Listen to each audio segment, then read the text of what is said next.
Good morning dear students. आज हम start करेंगे एक्सरसाइज 20.2 के क्वेश्चन नंबर 7 से। तो देखिए क्वेश्चन नंबर 7 में क्या दिया गया है। क्वेश्चन नंबर 7 दिया गया है express the number appearing in the following statements in standard form. जो स्टेटमेंट्स में नंबर्स दिए गए हैं इनको हमें स्टैंडर्ड फॉर्म में कन्वर्ट करना है। फर्स्ट नंबर हमें दिया गया 1 micron is equal to 1/10 lakh metre. तो इसको हमें स्टैंडर्ड फॉर्म में कन्वर्ट करना है। तो देखिए हम कैसे करेंगे।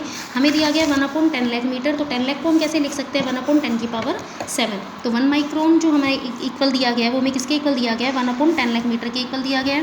तो ये बन जाएगा 1/10 की पावर 6, क्योंकि 10 लाख में हमारे पास टोटल कितनी जीरो है 6 जीरो, तो हम इसको 10 की पावर 6 भी लिख सकते हैं। और जब हम बेस का रेसिप्रोकल कर देंगे तो पावर किस में हो जाएगी नेगेटिव में हो जाएगी। तो ये बन जाएगा 1 × 10 की पावर -6 मीटर। तो ये बन जाएगी हमारी स्टैंडर्ड फॉर्म, क्योंकि स्टैंडर्ड फॉर्म हमारी क्या होती है a × 10 की पावर n। तो ये बन गया हमारे पास a × 10 की पावर n की फॉर्म में। नेक्स्ट जो हमारे पास इसी का सेकंड पार्ट दिया गया है उसमें दिया गया है चार्ज ऑफ इलेक्ट्रॉन इज 0. ये हमारे पास टोटल 18 जीरो दी गई हैं, फिर 16 कोलोम। मतलब ये चार्ज ऑफ इलेक्ट्रॉन दिया गया है कि कितना कोलोम है। तो हमें इसको स्टैंडर्ड फॉर्म में कन्वर्ट करना है। अब देखिए इसको स्टैंडर्ड फॉर्म में कन्वर्ट करेंगे तो सबसे पहले हम इसको देखिए कैसे लिख सकते हैं। डेसिमल के बाद हमारे पास कितने प्लेसेस हैं 18, तो हमारे पास जीरो हैं, और 16 के लिए तो हमारे पास ये दो प्लेसेस और हो गए। तो 18 जीरो प्लस 19 एंड 20, तो 20 प्लेसेस हो गए। तो जब हम डेसिमल रिमूव करेंगे इसके बाद इसकी तो हमारे पास क्या आएगा। जब हम डेसिमल रिमूव करेंगे, डेसिमल को रिमूव करने पर जब मान लीजिए हमने यहाँ पर डेसिमल रिमूव किया तो डेसिमल की जगह 1 आएगा, और जितने भी प्लेसेस हैं उनकी जगह हम उतनी जीरो लगाएंगे। तो टोटल हम कितनी जीरो लगाएंगे 20 जीरो लगाएंगे, क्योंकि हमारे पास टोटल 18 जीरो तो ये वाली होगी, तो इनकी जगह 18 जीरो लगाएंगे, और दो प्लेस हमारे पास ये हो गए। तो टोटल 20 प्लेसेस के लिए हम कितनी जीरो लगाएंगे यहाँ पर 20 जीरो लगाएंगे। तो हम 20 जीरो जब 1 के आगे हम लगा रहे हैं, 1 के राइट हैंड साइड में लगा रहे हैं, तो हम उसको क्या लिख सकते हैं 10 की पावर 20 भी लिख सकते हैं। तो यहाँ पर हम इसको लिख देंगे 16/10 की पावर 20। मतलब हमने इसका क्या कर दिया डेसिमल रिमूव कर दिया। तो चार्ज ऑफ इलेक्ट्रॉन हमारे पास कितना आ गया 16/10 की पावर 20। अब 16 तो हमारे पास कैसा नंबर है, ये हमारे पास 10 से ग्रेटर देन हो गया, जबकि हमें पता है जो ए की वैल्यू हमारी होनी चाहिए वो greater than and equal to 1 होनी चाहिए, और लेस देन हमारे पास कितनी होनी चाहिए 10 होनी चाहिए। Greater than and equal to कितनी होनी चाहिए 1 होनी चाहिए, और लेस देन कितनी होनी चाहिए 10 होनी चाहिए। बट ये तो क्या है 10 से ग्रेटर देन है, तो हम इसको लेस देन 10 में कन्वर्ट करेंगे तो हम इसको लिख सकते हैं 1.6। अब 1.6 जब हमने लिखा 16 को तो हमें क्या लगानी पड़ेगी 10 की पावर 1, क्योंकि डेसिमल के बाद हमारे पास जो प्लेस आएंगी वो कितने प्लेस आ गए 1 प्लेस आ गया।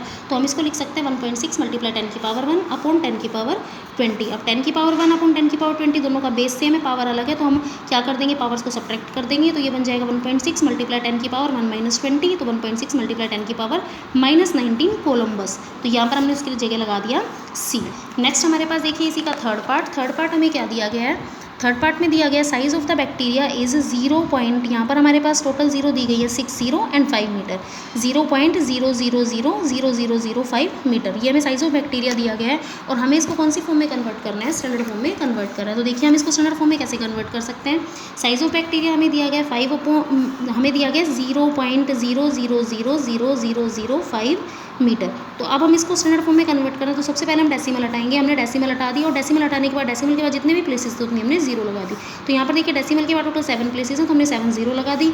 अब हम इसको कैसे लिख सकते हैं 5/10 की पावर 7, और 10 की पावर 7 को हम किस फॉर्म में लिख सकते हैं 10 की पावर -7, क्योंकि हमने बेस का क्या कर दिया रेसिप्रोकल कर दिया। तो ये बन गया 5 × 10 की पावर -7 मीटर, और ये हमारे पास क्या आ जाएगा size of bacteria answer. Next हमारे पास इसी का फोर्थ पार्ट हमें देखिए क्या दिया गया size of a plant cell is 0.4 × 0 and 1275 metre. अब अगर हम इसको स्टैंडर्ड फॉर्म में कन्वर्ट करें तो देखिए हम इसको कैसे स्टैंडर्ड फॉर्म में कन्वर्ट कर सकते हैं।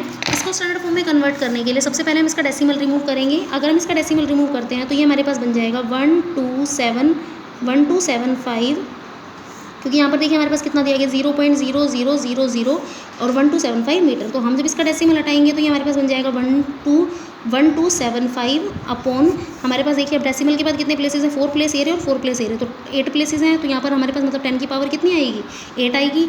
अब हम इसको कैसे लिख सकते हैं जो 1275 है उसको हमें 10 से लेस देन नंबर में लिखना है, तो हम इसको लिख सकते हैं 1.275 मल्टीप्लाई 10 की पावर 3। हम इसको क्या लिखेंगे 1.275 मल्टीप्लाई 10 की पावर 3। क्यों, क्योंकि डेसिमल हमने यहाँ पर लगाया, तो डेसिमल के बाद कितने प्लेसेस हैं 3 प्लेसेस हैं, और अपॉन में हमारे पास आ जाएगा 10 की पावर 8। तो ये हमारे पास बन जाएगा 1.275 मल्टीप्लाई 10 की पावर 3 में से 10 की पावर 8 को सब्ट्रैक्ट करेंगे तो ये बन जाएगा 10 की पावर -5, और फिर हमारे पास क्या आ जाएगा मीटर। मतलब हमें जो साइज ऑफ प्लांट सेल हमें दिया गया था उसको हमने स्टैंडर्ड फॉर्म में कन्वर्ट किया, तो हमारे पास आंसर आ गया 1.275 मल्टीप्लाई 10 की पावर -5 मीटर। सबसे पहले हमने इसका डेसिमल रिमूव कर दिया, डेसिमल रिमूव किया तो ये आ गया 1275 नोमिनेटर में, और नीचे हमारे पास क्या आ गया 10 की पावर 8। 10 की पावर 8 को हमने 10 की पावर 8 को हमने 10 की पावर 8 रखा, और 1275 को हमने 10 से लेस देन में कन्वर्ट कर दिया, तो हमने यहाँ पर डेसिमल लगा दिया 1.275 0.75 लगाया तो यहाँ पर हमारे पास क्या आएगा, मल्टीप्लाई 10 की पावर 3, क्योंकि डेसिमल के बाद अब कितने प्लेसेस हो गए, 3 प्लेसेस हो गए। अब 3 में से हमने 8 पावर को माइनस किया तो हमारे पास कितनी आ गई, 10 की power -5। Next as it is हम कौन सा क्वेश्चन कर सकते हैं, क्वेश्चन इसी का 5th पार्ट हम कर सकते हैं, इसी का 6th पार्ट भी सेम कर सकते हैं, इसी का 7th पार्ट भी हम सेम तरीके से कर सकते हैं जैसे हमने अभी तक किया। हमने इसी टाइप का क्वेश्चन जो 7th क्वेश्चन है हमारा, इसी टाइप का क्वेश्चन हमने 5th में भी किया, तो हम इनको भी इजीली कर सकते हैं। तो अब हम स्टार्ट करते हैं क्वेश्चन नंबर 8। क्वेश्चन नंबर 7 के जो हमारे पास ये रिमेनिंग पार्ट्स हैं ये आप खुद से कर लेंगे। क्वेश्चन नंबर 8 हमें दिया गया, the mass of A proton is 1.67262 multiply 10 की पावर -27 किलोग्राम। ये हमें दिया गया है मास ऑफ द प्रोटोन, प्रोटोन का मास दिया गया है, and the mass of an electron, और इलेक्ट्रॉन का मास हमारे पास कितना दिया गया, 9.10938 मल्टीप्लाई 10 की पावर -31 किलोग्राम। फिर हमें क्या दिया गया, show that the mass of the proton is nearly 2000 times the mass of the electron. जो मास ऑफ द प्रोटोन है वो मास ऑफ द इलेक्ट्रॉन के 2000 टाइम्स के इक्वल है। हमें ये क्या करना है, प्रूव करना है। तो देखिए हम इसको कैसे प्रूव कर सकते हैं। इसके लिए सबसे पहले हमारे पास देखिए क्या दिया गया, हमें दिया गया मास of the proton is 1.67262 multiply 10 की पावर -27 किलोग्राम। तो हमने यहाँ पर लिख दिया मास ऑफ द प्रोटोन, जो हमारे पास दिया गया था हमने वो लिख दिया। मास ऑफ द इलेक्ट्रॉन हमारे पास दिया गया था 9.10938 मल्टीप्लाई 10 की पावर -37 किलोग्राम। हमें प्रूव करना है कि मास of the proton mass of the electron का 2000 टाइम्स है। तो हम यहाँ पर क्या करेंगे, mass of proton divided by mass of electron, mass of proton को मास ऑफ इलेक्ट्रॉन से डिवाइड करके देख लेते हैं। तो मास ऑफ प्रोटोन को मास ऑफ इलेक्ट्रॉन से हमने डिवाइड कर दिया, मास ऑफ प्रोटोन जो हमारे पास दिया गया था वो लिखा, मास ऑफ इलेक्ट्रॉन लिख दिया। अब ये हमारे पास बन गया 1.67262 एज इट इज़ मल्टीप्लाई, यहाँ पर क्योंकि बेस सेम है तो हमने पावर्स को क्या कर दिया, सब्ट्रैक्ट कर दिया। तो -27 में से -31 को सब्ट्रैक्ट कर दिया। अब देखिए नेक्स्ट स्टेप में हमने क्या किया, हमने डेसिमल रिमूव कर दिया। अब देखिए अगर हम डेसिमल के बाद यहाँ पर देखिए 1 2 3 4 5 5 प्लेसेस हैं, यहाँ पर भी डेसिमल के बाद कितने प्लेसेस हैं, 1 2 3 4 5 प्लेसेस हैं। अगर हम डेसिमल के बाद के प्लेसेस के बेस पर हम देखें तो अगर हम 0 भी लगाएंगे तो हमारे पास ऊपर भी कितनी 0 आएंगी, 1 के बाद 5 0 आएंगी, और अगर हम नीचे देखें तो नीचे भी हमारे पास कितनी 0 आएंगी, अगर हम इसका डेसिमल रिमूव करते हैं तो ऊपर 5 0 आएंगी 1 के बाद। अगर हम यहाँ पर इसका डेसिमल रिमूव करते हैं तो यहाँ पर भी 1 के बाद कितनी 0 आएंगी, 5 0 आएंगी। तो इसका मतलब दोनों ही कैंसिल हो सकते हैं, उनका डेसिमल हट जाएगा। तो इससे अच्छा हमारे पास जो मेथड है वो क्या है, अगर डेसिमल के बाद प्लेसेस सेम होते हैं तो उनका डायरेक्ट डेसिमल रिमूव कर सकते हैं और हम उनको विदाउट डेसिमल लिख सकते हैं। तो हमने इनको लिख दिया मल्टीप्लाई, ये क्या बन गया, 10 की पावर -27 माइनस प्लस 31, तो ये बन गया -27 + 31। अब हमने क्या किया, 1,67,262 1,67,262 को डिवाइड कर दिया 9,10,938 से। इसको जब हमने डिवाइड किया तो हमारे पास आ जाएगा 0.183615। ये हमारे पास आएगा जब हम इस नंबर को इस नंबर से डिवाइड करेंगे, और यहाँ से हमारे पास -27 + 31 क्या आ गया, 10 की पावर 4, क्योंकि माइनस प्लस क्या होता है, -31 में से 27 जाएगा तो आएगा 4, तो ये बन गया 10 की पावर 4। अब हमने क्या किया, यहाँ पर इसको 10 की पावर 4 से मल्टीप्लाई कर दिया। 10 की पावर 4 का मीनिंग क्या है, 10,000। 10 की पावर 4 का मीनिंग क्या है, 10,000। तो जब हम इसको 10,000 से मल्टीप्लाई करेंगे तो डेसिमल कितने प्लेसेस आगे शिफ्ट हो जाएगा, 1 2 3 4 प्लेसेस आगे शिफ्ट हो जाएगा। तो मतलब डेसिमल कहाँ चला जाएगा, 1836.15, मतलब 1836 के बाद हमारे पास क्या चला जाएगा, डेसिमल, और हमने इसको लिख दिया अप्रोक्सीमेट कि हमारे पास इतना है लगभग। अब देखिए अगर हम इसको 1836 को हम किस फॉर्म में कन्वर्ट करें, हमारे पास जो हमारे पास होते हैं थाउजेंड्स में कन्वर्ट करना, हंड्रेड्स में कन्वर्ट करना। अगर हम इसको थाउजेंड्स में कन्वर्ट करते हैं तो ये वाला हमारे पास क्या बन जाएगा, 1836 को अगर हम थाउजेंड्स में कन्वर्ट करें तो वो हमारे पास कितना बन जाएगा, 2000 अप्रोक्सीमेट बन जाएगा। क्योंकि हम जब थाउजेंड्स में कन्वर्ट करते हैं तो हम क्या देखते हैं, 100 प्लेस वाली डिजिट देखते हैं। ये क्या हमारे पास 8 है, 8 5 से ग्रेटर देना, तो हम इसमें 1 प्लस कर देंगे। जब 1 प्लस करेंगे तो ये बन जाएगा 2, और यहाँ से हमारे पास आ जाएगा 2000। तो ये हमारे पास क्या बन गया, 2000 अप्रोक्सीमेट बन गया। इसका मतलब मास of the proton, mass of proton upon mass of electron, mass of proton upon mass of electron, ये हमारे पास देखिए कितना आ गया, 2000 आ गया अप्रोक्सीमेट। तो हम क्या कर सकते हैं, जो हमारे पास electron, mass of the proton is equal divided by mass of electron, हमारे पास आ गया 2000। अब मास ऑफ प्रोटोन को हम एज इट इज़ रहने देते हैं, और हम अगर मास ऑफ इलेक्ट्रॉन को उस साइड ले जाएंगे तो ये 2000 बन जाएगा।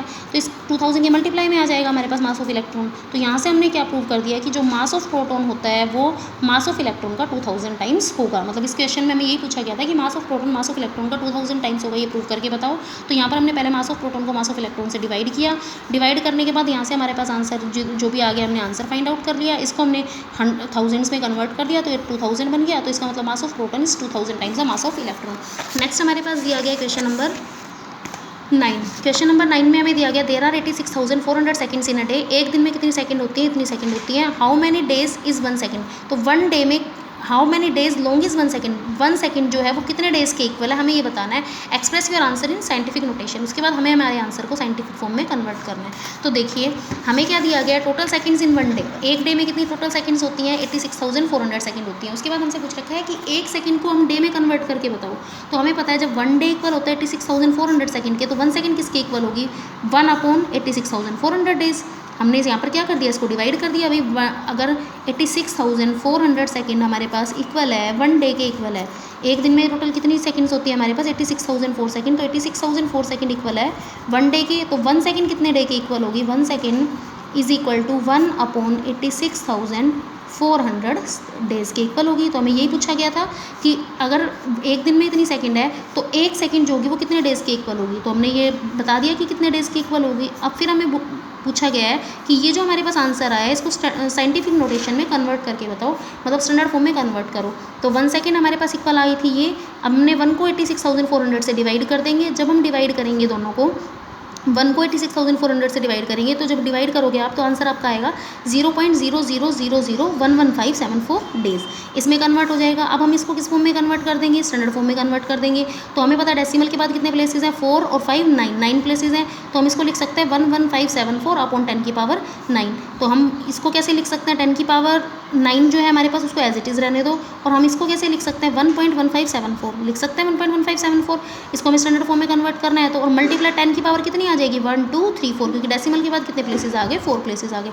तो हमने इसको लिख दिया 11,574 अपॉन 10 की पावर n, इसको हमने लिख दिया 1.1574 मल्टीप्लाई 10 की पावर 4 अपॉन 10 की पावर 9। अब 10 की पावर 4 से 10 की पावर 9 को सब्ट्रैक्ट करेंगे तो कितना आएगा 10 की पावर -5। तो ये हमारे पास क्या बन गया हमारा आंसर, मतलब जो 1 सेकंड होगी वो कितने डेज़ के इक्वल होगी, इतने डेज़ के इक्वल होगी।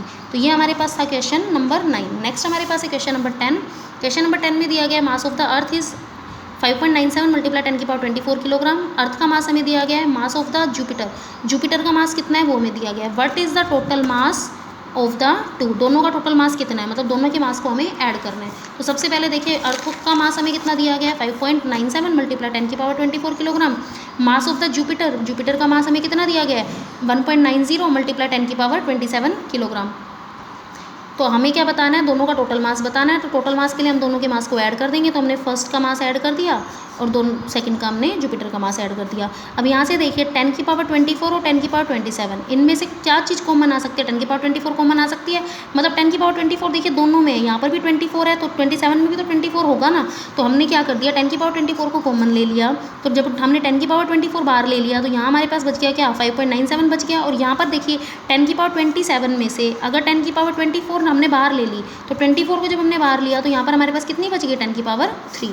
तो हमने इसको एज इट इज़ लिख दिया 10 की पावर 24 दोनों में से हमने कॉमन ले लिया। जब 10 की पावर 24 कॉमन बचा तो यहाँ तो देखिए 10 की पावर 24 जा चुकी है तो यहाँ बच गया 5.97 प्लस यहाँ पर हमारे पास 10 की पावर 27 में से अगर 24 जाएगी तो हमारे पास क्या बचेगा 10 की पावर 3। तो ये हमारे पास आ गया। अब हम इसको लिख सकते हैं 10 की पावर 24 ब्रैकेट स्टार्ट 5.97 प्लस, अब देखिए 1.90 को 10.3 से मल्टीप्लाई करना है। 1.90 को 10 की पावर 3, 10 की पावर 3 का मतलब है 1000, 10 की पावर 3 का मतलब क्या 10 को 3 टाइम्स आप मल्टीप्लाई कर दोगे। जब 10 को 3 टाइम्स मल्टीप्लाई करोगे तो कितना आएगा हमारे पास 1000। अब 1.90 को 1000 से मल्टीप्लाई करो, देखो तो यहाँ पर देखिए 30 से हम मल्टीप्लाई कर रहे हैं, मतलब 30 है यहाँ पर। तो डेसिमल हमारे पास 3 प्लेसेस आगे शिफ्ट हो जाएगा राइट हैंड साइड में। तो 2 प्लेस तो हमारे पास ये है ही यहाँ पर क्वेश्चन में। तो एक प्लेस के लिए हम क्या लगा देंगे, एक 0 लगा देंगे। तो यहाँ पर हमारे पास ये जो कन्वर्ट हो जाएगा ये क्या बन जाएगा 1.90 को जब हम 10 की पावर 3 से मल्टीप्लाई करेंगे तो हमारे पास आएगा 1900। तो ये हमारे पास 1900 में हमने 5.97 को ऐड कर दिया। 1900 में हमने 5.97 को ऐड किया तो ये हमारे पास क्या बन जाएगा 1905.97। तो ये हमारे पास बन गया 1905.97 मल्टीप्लाई 10 की पावर 24, ये था ही हमारे पास 10 की पावर 24 kg किलोग्राम। तो हमें इसको क्या करना था, मास ऑफ अर्थ और मास ऑफ जुपिटर दोनों का हमें मास दिया गया था और दोनों का टोटल मास बताना था। तो हमने दोनों को क्या कर दिया प्लस कर दिया। प्लस करने के लिए हमने यहाँ से कॉमन ले लिया। सबसे पहले जब 10 की पावर 24 कॉमन लिया तो यहाँ बच गया 5.97 और यहाँ पर 10 की पावर 24 कॉमन लिया तो 10 की पावर 3 बची। 1.90 को 10 की पावर 3 से मल्टीप्लाई किया तो बन गया 1900 और फिर 1900 में हमने 5.97 को प्लस कर दिया तो ये हमारे पास बन गया 1905.97 मल्टीप्लाई 10 की पावर 24 किलोग्राम। तो ये थे हमारे पास क्वेश्चन एक्सरसाइज 20.2 की क्वेश्चन नंबर 10 तक। तो आज हो गई हमारी एक्सरसाइज 20.2 कंप्लीट।